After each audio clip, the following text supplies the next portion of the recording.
चीराचास स्थित NP teachers training college में भारतीय ज्ञान परंपरा एवं संस्कृति के संवर्धन में अध्यापक शिक्षा की भूमिका विषय पर आयोजित 2 दिवसीय सेमिनार का आज समापन हो गया। समापन समारोह का शुभारंभ मुख्य अतिथि मगध विश्वविद्यालय के कुलपति डॉक्टर शशि प्रताप शाही, प्रोफेसर ज्ञानदेव मणि त्रिपाठी, आयोजन समिति के अध्यक्ष प्रमोद सिंह, प्रोफेसर आशीष श्रीवास्तव आदि ने दीप प्रज्वलित कर किया। इस दौरान मुख्य अतिथि शाही ने कहा कि भारतीय ज्ञान परंपरा पूरे विश्व में सर्वश्रेष्ठ है। राष्ट्रीय शिक्षा नीति अपने आप में अद्भुत है। भारत के नवनिर्माण और आत्मनिर्भर बनाने में यह शिक्षा नीति बहुत कारगर सिद्ध होगी। इससे आगे बढ़ने की जरूरत है। प्रोफेसर ज्ञानदेव मणि त्रिपाठी और प्रोफेसर आशीष श्रीवास्तव ने कहा कि भारतीय संस्कृति और परंपरा को हमें आगे बढ़ाने के लिए सदैव प्रयत्न करना होगा। आयोजन समिति के अध्यक्ष प्रमोद सिंह ने कहा कि भारतीय संस्कृति और परंपराओं को आगे बढ़ाने में शिक्षकों की महत्वपूर्ण भूमिका सार्थक होगी। मौके पर doctor Praveen Singh, doctor Indrajeet Kumar, doctor Upendra Kumar, doctor Bhagwan Pathak, doctor Amita Verma, आयोजन सचिव संजीव कुमार आदि मौजूद थे। इस राष्ट्रीय सेमिनार में पूरे देश के कोने कोने से बुद्धिजीवियों एवं शिक्षाविद ने भाग लिया। इस मौके पर प्रमुख रूप से पांडा स्कूल के डायरेक्टर अनीता सिंह, राजेश कुमार, शालिग्राम सिंह, महाविद्यालय के प्रोफेसर रिमझिम सिंह सहित सभी शिक्षक एवं शिक्षिकाएं मौजूद थे। बोकारो से विजय आनंद की रिपोर्ट। 2 दिवसीय कार्यक्रम राष्ट्रीय युवा संगोष्ठी, इस पर क्या करना चाहेंगे आप यहाँ क्या हैं? नमन करते हुए स्वागत करते 2 दिन का राष्ट्रीय संगोष्ठी हुआ, अच्छा लगा। इसमें शिक्षा के बारे में बहुत सारा वार्तालाप हुआ। इसमें हमारे शिक्षाविद भी आए, अच्छा लगा। यहाँ क्या संदेश जाएगा इस संगोष्ठी के? इस संगोष्ठी से लोगों में शिक्षा जाएगा कि शिक्षा जागृत होगा। उसमें शिक्षा के जीरो से उठा के ऊपर उठाया गया है। ये बोकारो जिला में चास में पहली लगता है राष्ट्रीय पहला संगोष्ठी हुआ है ना? पहली है यहाँ पे, पहली संगोष्ठी हम लोग इतना बड़ा किए हैं। मैंने इस तरह लोग आस पड़ोस के भी सोचे कि उन लोगों को शिक्षा मिले। क्या नाम हुआ आपका? मेरा नाम सौरभ कुमार हुआ। देखिए, 2 दिवसीय सेमिनार में देश विदेश से बहुत स्कॉलर्स आए थे।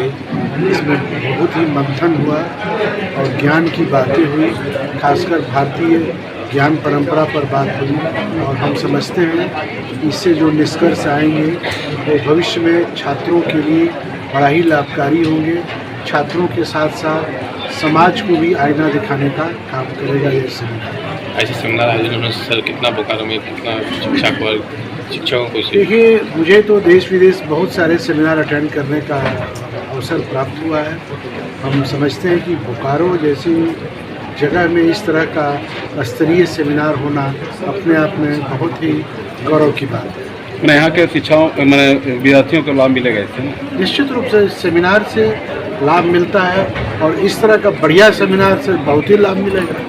ठीक है, धन्यवाद। दिवसीय सेमिनार का आयोजन किया गया, पहली बार बोकारो में ऐसा कार्यक्रम किया गया।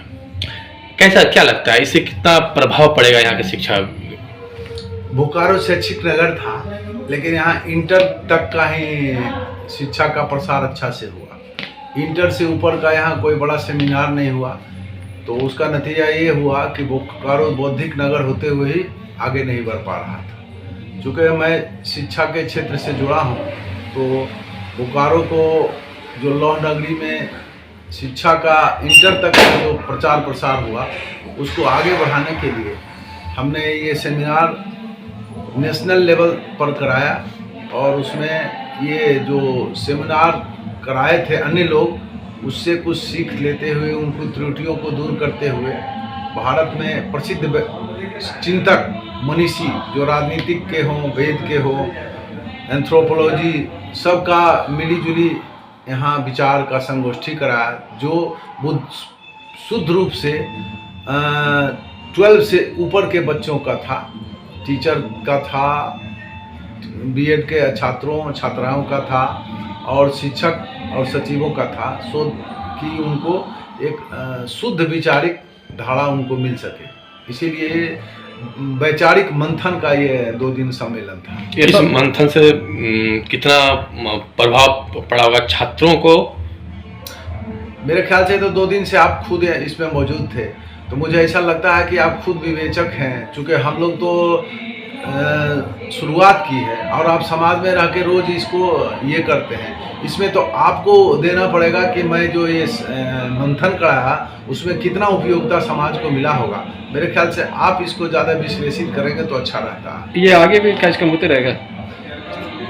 ये तो मैं जैसा आप सुने होंगे कि ये बोले कि पूरे आप जितने भी जो भी मैसेज दिए सबको बुकलेट बना के दीजिए, वो पढ़े न पढ़े, चूँकि जो काम होता है वो कहीं न कहीं परिणाम देता है। तो जो अच्छा परिणाम हुआ, क्योंकि जब हम अच्छे संस्कार को प्रचारित करने के लिए लगे हैं, राष्ट्र का नेता जो है वो भी सोचता है उस ओर, तो हम लोग का भी एक कर्तव्य है कि उसमें हम लोग सहयोग करें। उसी की दिशा में एक कदम है। एक मिनट।